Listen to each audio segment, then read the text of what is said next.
న్యూస్కి స్వాగతం.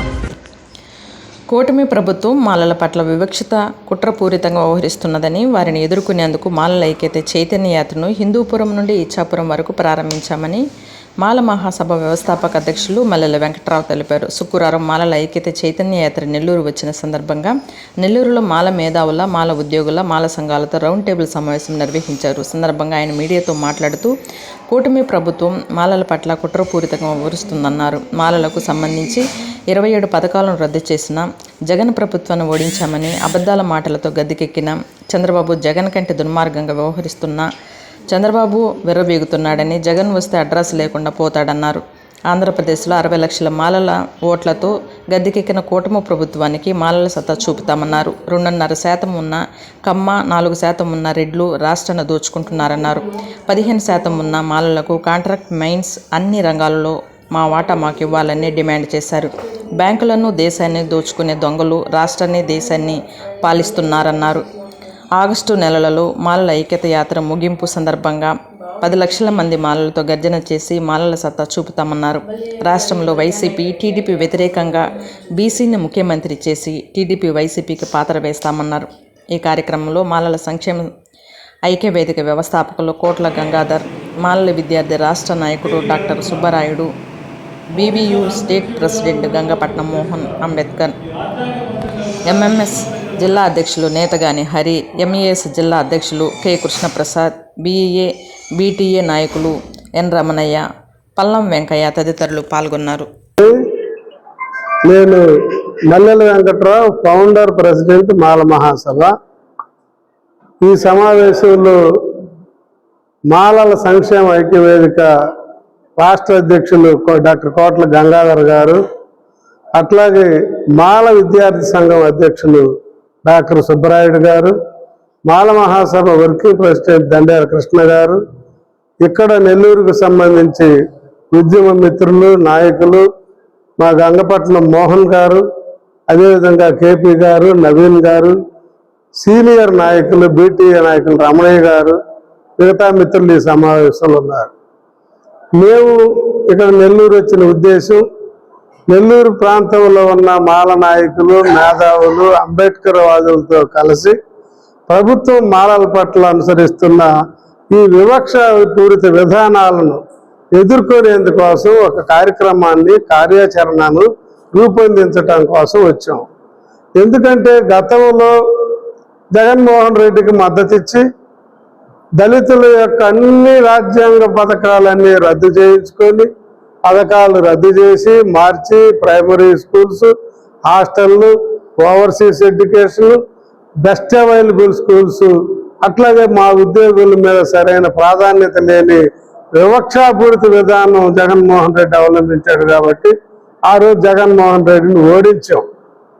మాకు, మా ప్రజలకి, మా నాయకులకి మోసపు మాటలు చెప్పి, కళ్ళబొల్లి కబుర్లు చెప్పి, ఆ జగన్మోహన్ రెడ్డి రద్దు చేసిన 27 పథకాలు తిరిగి పునరుద్ధరిస్తానని ప్రామిస్ చేసి ఓట్లు వేయించుకొని మోసం చేసిన వాడు చంద్రబాబు నాయుడు. ఈ రాష్ట్రంలో వీళ్ళేదో గెలిచి అహంకారంతో విరవీగుతూ ఉన్నారు. రేపు మళ్ళా జగన్మోహన్ రెడ్డి వస్తే అడ్రస్ లేకుండా పోతారు. వీళ్ళు ఎలా గెలిచారు? కమ్మ వాళ్ళు 2.5% కంటే ఈ రాష్ట్రంలో ఎక్కువ లేరు. కాపులు 8% ఉన్నారు. మేము 15% మాలలో ఉన్నాం. మాదిగలు కలిస్తే 20% జనాభా ఓటర్లు మేము ఉన్నాం. మరి మాకు సంబంధించిన బడ్జెట్, మాకు సంబంధించిన ప్రాధాన్యతలు, మాకు సంబంధించిన నిధులు అన్నీ పక్కదారి పట్టించి అమరావతి పేరుతో ఇంకో దగ్గర వాడుతూ ఉన్నాడు ఎప్పటి ముఖ్యమంత్రి. అదేవిధంగా మాకు రాజ్యాంగబద్ధంగా 15% కాంట్రాక్టులు రావాలి. మైన్లో ఇచ్చారా? ఇసుకలో ఇచ్చారా? లిక్కర్ షాపుల్లో ఇచ్చారా? వీళ్ళు చేసిన రేషన్లో ఇచ్చారు, రేషన్ బియ్యంలో ఇచ్చారా? ఎన్ని గనులు మాకు ఇచ్చారు? ఎన్ని పెద్ద కాంట్రాక్టులు మాకు ఇచ్చారు? అసలు అమరావతిలో ప్రజల డబ్బుతో నిర్మిస్తున్న వాటిల్లో మా ఒక కాంట్రాక్టర్ ఉన్నాడు అక్కడ? లేదు. ఈ నెల్లూరు జిల్లాలో ఎక్కడైనా ఒక A+ కాంట్రాక్టర్ మాలలు ఉన్నారా? మరి 10% మంది ఉన్న మాకు రావాలి కదా. అంటే 4% రెడ్లు, 2.5% కమ్మలే ఈ రాష్ట్రాన్ని దోసుకుపోతా ఉన్నారు. 90 పైసలకి, 10 రూపాయికి పావలాకి కోట్ల విలువైన భూములు దోచుకుంటున్నారు. ఎస్సీ జట్ల పేరుతోటి వేల ఎకరాలు దోచుకున్నారు. ఏపీఐఐసి భూముల్లో ఆ ప్లాట్స్ లో రాష్ట్ర వ్యాప్తంగా ఎస్సీ ఎస్టీలకి 17% ఇవ్వాలి. ఎంతమంది ఎస్సీలకు ఇచ్చారు, ఎంతమంది ఎస్టీలకు ఇచ్చారు? మరి ఎవడి అభివృద్ధి కోసం, ఏ వర్గాల ప్రజల అభివృద్ధి కోసం మేమేమన్నా ఖాళీగా ఎవడి సొమ్ము మీద ఆధారపడి బ్రతకటం లేదు. ఇక్కడ మేము కూడా జిఎస్టీ పేయర్స్వే. ఇక్కడ ఎంపీ, ఎమ్మెల్యేలు, ముఖ్యమంత్రి, ఉప ముఖ్యమంత్రి లేదు ఈ బడా కాంట్రాక్టర్లంతా ఎంత జిఎస్టీ కడుతున్నారో మేమంతే కడుతున్నాం. ఈ కాంట్రాక్టర్లు అందరూ, ఎమ్మెల్యేలు అందరూ బ్యాంకులు ముంచి ప్రజల సొమ్ము దోచుకున్న వాళ్ళు వీళ్ళు. మా ప్రజలు నిజాయితీగా రక్తాన్ని చెమటగా మార్చి సంపద సృష్టించారు. ప్రతి దానిలో మా వాటా 15% ఉంది ఈ రాష్ట్రం అభివృద్ధిలో. మీ స్కాముల్లో ఏమన్నా మా దళితులు చేశారా, ఎస్సీలు చేశారా, మాలలు చేశారా? ముఖ్యంగా లేదే. మరి ఎందుకు ఈ వివక్ష? ఈ మాలల పట్ల మాల రాజకీయ నాయకులు ఉన్న దగ్గర, ఎమ్మెల్యేలు ఉన్న దగ్గర, ఎంపీలు ఉన్న దగ్గర ఎంత ధైర్యం ఉంటే ఈ ముఖ్యమంత్రి ఇన్ఛార్జీలు పెడతాడు కమల్ రెడ్డిని? అంత అహంకారమా? ఎంత ధైర్యం ఉంటే మీరు మా ఓట్లు వద్దంటారా? పిచ్చెక్కిన కుక్కలాగా డిప్యూటీ స్పీకర్ రఘురామకృష్ణరాజు మాట్లాడుతూ ఉంటే దళితుల ఓట్లు వద్దు. ఎక్కడున్నాడు ముఖ్యమంత్రి? నువ్వు నిన్ను పెట్టుకున్న మహానాడులో నీకు దమ్ముంటే తీర్మానం చేయిపోయావు దళితుల ఓట్లు వద్దని. దళితుల ఓట్లే వద్దా, దళితులు ఈ దేశంలో వద్దా? చెప్పండి. మోడీ కానీ, ఈయన కానీ, బీజేపీ కానీ, ఈ సనాతన ధర్మం అని మాట్లాడేవాళ్ళు, చర్చిల మీద దాడులు చేసేవాళ్ళు, క్రైస్తవుల మీద, ముస్లింల మీద ఈ దేశం నుంచి వెళ్ళిపోవాలనే వాళ్ళ దేశద్రోహులు. సమానత్వాన్ని, స్వేచ్ఛని, న్యాయాన్ని, చట్టాన్ని అమలు పరచండి అనేది అందరికీ సమానంగానే అడిగేవాళ్ళు దేశద్రోహులు ఎవరు? బ్యాంకులు దోచుకున్న వాళ్ళు దేశద్రోహులు మేమా? ఈ దేశంలో దేశద్రోహులుగా మాట్లాడొస్తే ఈ రాష్ట్రాన్ని, దేశాన్ని పరిపాలిస్తున్న వాళ్ళే దేశద్రోహులు. ఈ రాష్ట్రాన్ని, దేశాన్ని పరిపాలిస్తున్న వాళ్ళే హిందువుల వ్యతిరేకులు కూడా. ఈరోజు పెట్రోల్ రేట్లు పెరిగినాయి, హిందువులు 80% హిందువులు కట్టడం లేదా? కూరగాయల రేట్లు పెరిగినాయి, నిత్యావసరాలు పెరిగినాయి, అన్ని రేట్లు పెరిగినాయి, మందుల రేట్లు పెరిగినాయి. మరి ఎవరు బాధ్యులు? మరి హిందువులు మీ హిందూ ప్రజలకు ఏమన్నా రాయితీ ఉందా ఈ దేశంలో? ఈ పెరిగిన ధరల్లో, ఈ నష్టాల్లో ముంచేసిన డబ్బుల్లో కూడా ఈ హిందూ ప్రజలు 80% ఉన్నాయి వాళ్ళు దాచుకున్న డబ్బులు. ఈరోజు ఇట్లాగే ఈ వ్యవస్థ నడిస్తే ఈ మతోన్మాదులు, కులాన్మాదులు, ఈ సొంత కులాలు, ఈ అప్రయోజకులు, రాజ్యాంగ వ్యతిరేకులు వీళ్ళు పరిపాలిస్తే తప్పనిసరిగా ఈ బ్యాంకుల్లో దాచుకున్న డబ్బులు, బ్యాంకుల్లో దాచుకున్న బంగారం, హిందువు లేదు, ముస్లిం లేదు, క్రైస్తవు లేదు, దళితులు లేదు, అందరూ కట్టగట్టి ఒక చట్టం చేసి బ్యాంకులు లూటీ చేసి ఈ దేశాన్ని అస్తవ్యస్తంగా ఎంగిలాకుల చింపిరి ఇస్తర్లా చేసి వెళ్ళిపోతారు ఈ పాలకులు. ఈ దేశాన్ని కాపాడుకోవటం కోసమే మేము డాక్టర్ అంబేద్కర్ నిర్మించిన రాజ్యాంగంలోని స్వేచ్ఛ, సమానత్వం, సౌభ్రాతృత్వం, సమన్యాయం, సెక్యులర్గా ఈ దేశం ఉండాలని, అందరం కలిసి ఉండాలని, సహోదరత్వంతో ఉండాలని మేము కాంక్షిస్తూ ఉంటే మతం పేరుతోటి, కులం పేరుతోటి, భాష పేరుతోటి, ప్రాంతం పేరుతోటి మీరు విద్వేషాలు రెచ్చగొట్టి దోచుకుంటా ఈ దేశాన్ని సర్వనాశనం చేస్తున్న వాళ్ళు మీరు దేశద్రోహులు.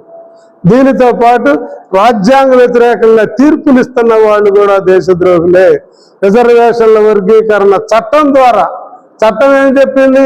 ప్రజల ప్రకారం అంటే మాకెంత రావాలి? ఉన్న 15%లో 10% మాలలు ఉంటే 10% వాటా ఇవ్వకుండా 5% మాదిగలకేమో 6.5%, 10% ఉన్న మాలలకేమో 7.5% ఇస్తావా? అంటే మా 2.5% కోత కోసి మా బిడ్డల భవిష్యత్తును నువ్వు నాశనం చేస్తావా? మీ డిఎస్సిలో ఎన్ని ఉద్యోగాలు పోయినాయి? మా వాళ్ళు పిహెచ్డీలో, సూపర్ స్పెషాలిటీ కోర్సుల్లో, మెడిసిన్లో, ఇంజనీరింగ్లో, ఐఐటీలు, ఐఐఎంలకు వెళ్ళాల్సిన వాళ్ళు, రైల్వేస్లో, మిగతా అంశాలకు జాబ్ కొట్టాల్సిన వాళ్ళు, గ్రామాల్లో స్కాలర్షిప్కి అప్లై చేసుకునే దగ్గర కూడా మాలైతే సచివాలయంలో తీసి పక్కన పెట్టేస్తా ఉన్నారు. స్కాలర్షిప్ అప్లై చేసుకునే టైం వరకు ఆపి ఇస్తున్నారు. మా అసైన్మెంట్ భూములు దౌర్జన్యంగా తెలుగుదేశం గూండాలు, ఈ జనసేన గూండాలు, బీజేపీ గూండాలు దౌర్జన్యంగా లాక్కొని ఉంటున్నారు. వాళ్ళకి రెవెన్యూ వాళ్ళు సహకరించి రికార్డులు ట్యాంపర్ చేస్తున్నారు. పోలీసులు నిస్సిగ్గుగా మా వాళ్ళ మీద దెబ్బలు తిని గాయాలతో స్టేషన్కి వెళ్ళినా వాళ్ళు తిరిగి మా మీద కౌంటర్ కేసులు పెడతా ఉన్నారు. ఇది ఏ ప్రయోజనాలను ఆశించి చేస్తా ఉన్నారు? ఈ రాష్ట్రంలో అరాచకం సృష్టించడానికి ఆర్ఎస్ఎస్ కనుసన్నల్లో పనిచేస్తా ఉన్న ఐఏఎస్లు, ఐపీఎస్లు, నార్త్ ఇండియా వాళ్ళు ఈ రాష్ట్రంలో తిష్ట వేశారు. ఇక్కడ నుంచి కోట్ల రూపాయల డబ్బు గుజరాత్కి, ఉత్తరప్రదేశ్కి, మధ్యప్రదేశ్కి, రాజస్థాన్ నుండి వచ్చిన వాళ్ళు లంచాల ద్వారా తరలించుకొని వేల కోట్లు తరలించుకొని వెళ్ళిపోయారు. ఒక మాల కలెక్టర్ ఉన్నాడా ఈ రాష్ట్రంలో? ఒక మాల ఎస్పీ ఉన్నాడా ఈ రాష్ట్రంలో? ఆర్డీఓల్ని, న్యాయంగా డిఎస్పీలని, కనీసం అట్రాసిటీ కేసులు ఇన్వెస్టిగేషన్ పవర్స్ ఉన్న ఈ డిఎస్పీ మాలను ఉన్నారా? అక్కడ మాదిగలను తీసుకొచ్చి ఆర్డీఓలను మాదిగలను మిగతా కులాలను పెట్టి మా భూములు కాసే జడ్జిమెంట్లు ఇస్తారా? అత్యాచార చట్టం నిర్వీర్యం చేసే కుట్ర అంటే మొత్తంగా మమ్మల్ని అణిచివేసే కుట్ర. మాలపల్లిలో ఉన్న ఎలిమెంటరీ స్కూల్స్ కూడా ఒక్కొక్కటి మూసివేస్తా ఉన్నారు విద్యార్థులు లేరని. డబ్బులు ఉన్న వాడికి కూడా అమ్మఒడి ఇచ్చి అందరికీ అని ఇచ్చేసి ఒక పక్క వాళ్ళ ప్రైవేట్ స్కూల్స్ ఇచ్చి, ఆ ప్రైవేట్ స్కూల్స్ ఎవడి? కమ్మారెడ్డి వాళ్ళ స్కూల్స్లోనూ స్ట్రెంత్ పెంచి డబ్బులు వీళ్ళు కడతా గవర్నమెంట్ స్కూల్లో చదువుకునే మా పిల్లల్ని అన్యాయం చేసి ప్రాథమిక విద్య స్థాయిలోనే స్కూల్స్ మూసేసి పాలేరులుగా చేయాలనే కుట్ర ఈ పాలక వర్గాలు మా మీద చేస్తా ఉన్నారు. అందుకే మేము ఈ యాత్ర ద్వారా, ఐక్యత యాత్ర ద్వారా ఈరోజు తటస్థంగా ఉన్నామని, మేము భయపడిపోయామని మురిసిపోతా ఉన్న పాలక వర్గాలకు చెప్తున్నా. మా యాత్ర ఇచ్చాపురం చేరాక అయిపోయాక ఆగస్టు నెల ఆఖరులో విజయవాడలో 10 లక్షల మంది మాలలతోటి మాలల సింహగర్జన జరిపి మా సత్తా, మా దమ్మేద చూపిస్తాం. అంబేద్కర్ వాదుల రణ నినాదాన్ని అక్కడి నుంచి మోగిస్తాం. రేపు 29 ఎన్నికల్లో మీరు కాళ్ళు పట్టుకున్న మీ పార్టీలకు మా ప్రజల్ని ఓట్లు వేయనియో, మా ఓట్లు మేమే వేసుకుంటాం. అవసరమైతే బీసీ ముఖ్యమంత్రిని ఈ రాష్ట్రంలో తెస్తాం. వైఎస్ఆర్సీపీ, జనసేన, తెలుగుదేశం, బీజేపీ పార్టీల్ని సమూలంగా పాతర వేస్తాం. మేము పునాదులుగా ఉండి, మెట్లుగా ఉండి మేము మిమ్మల్ని దించేసి ఆ బీసీ వర్గాలని రాజ్యాధికారం వైపు తీసుకొస్తామని ఓ ముఖ్యమంత్రి మీకు ఛాలెంజ్ చేస్తున్నాం. ఓ మతోన్మాదులారా మీకు ఛాలెంజ్ చేస్తున్నాం. అంబేద్కర్ వాదులుగా, అనుచరులుగా, మాల బిడ్డగా మేము చెప్తా ఉన్నాం. మీ పీఠాలు కదిలిస్తున్నాం, కదిలిపోతాయి. మీరు ఈ రాష్ట్రం వదిలి కూడా వెళ్ళిపోయేటట్టు మేము చేస్తామని హెచ్చరిస్తూ, ఈ అధికారులు కూడా మీరు చట్టబద్ధంగా, రాజ్యాంగబద్ధంగా బాధితుల పక్షాన నిలబడి మేము అధికార వర్గాలకు కూడా చెప్తూ, మా ఉద్యోగుల పట్ల ప్రభుత్వం వివక్షపూరితంగా ఉంది. పోస్టింగ్లు ఇవ్వట్లేదు, ప్రమోషన్లు ఇవ్వటం లేదు. వాళ్ళు ఎన్నో సంవత్సరాలుగా వెయిట్ చేస్తా ఉన్నా డిపిసి కూర్చున్నప్పుడు కంప్లైంట్ పెట్టి ఏదో కమిషన్ వేసి వాళ్ళ మీద ఛార్జ్ మెమోస్ ఇచ్చి ఎంక్వైరీలు పెట్టి అగ్రకులాల్లో, మాదిగుల్లో తీసుకెళ్లి ప్రమోషన్ సీట్లో కూర్చోబెడతా ఉన్నారు. ఈ విధానాన్ని చూస్తా ఊరుకోవు, సహించమని చెప్తూ మరోసారి ప్రభుత్వాన్ని హెచ్చరిస్తూ ఉన్నాం. జై భీమ్, జై మాల. నేను మల్లెల వెంకట్రావు, ఫౌండర్ ప్రెసిడెంట్ మాల మహాసభ. ఈ యాత్ర హిందూపురం నుండి ఇచ్చాపురం వరకు మాలల సంక్షేమ ఐక్యవేదిక అధ్యక్షుడు డాక్టర్ కోట్ల గంగాధర్ గారి ఆధ్వర్యంలో మాల మహాసభ, మాల మహానాడు, మాల విద్యార్థి సంఘం, ఈ సంఘాలన్నీ సపోర్ట్ తోటి యాత్ర కొనసాగుతూ ఉంది. ఈ ఒంగోలు అనంతరం అక్కడి నుండి మాల మహానాడు నాయకులు ఒక ఉధృత రూపంతో ఈ యాత్రను చేపడతారని తెలియజేస్తున్నాం.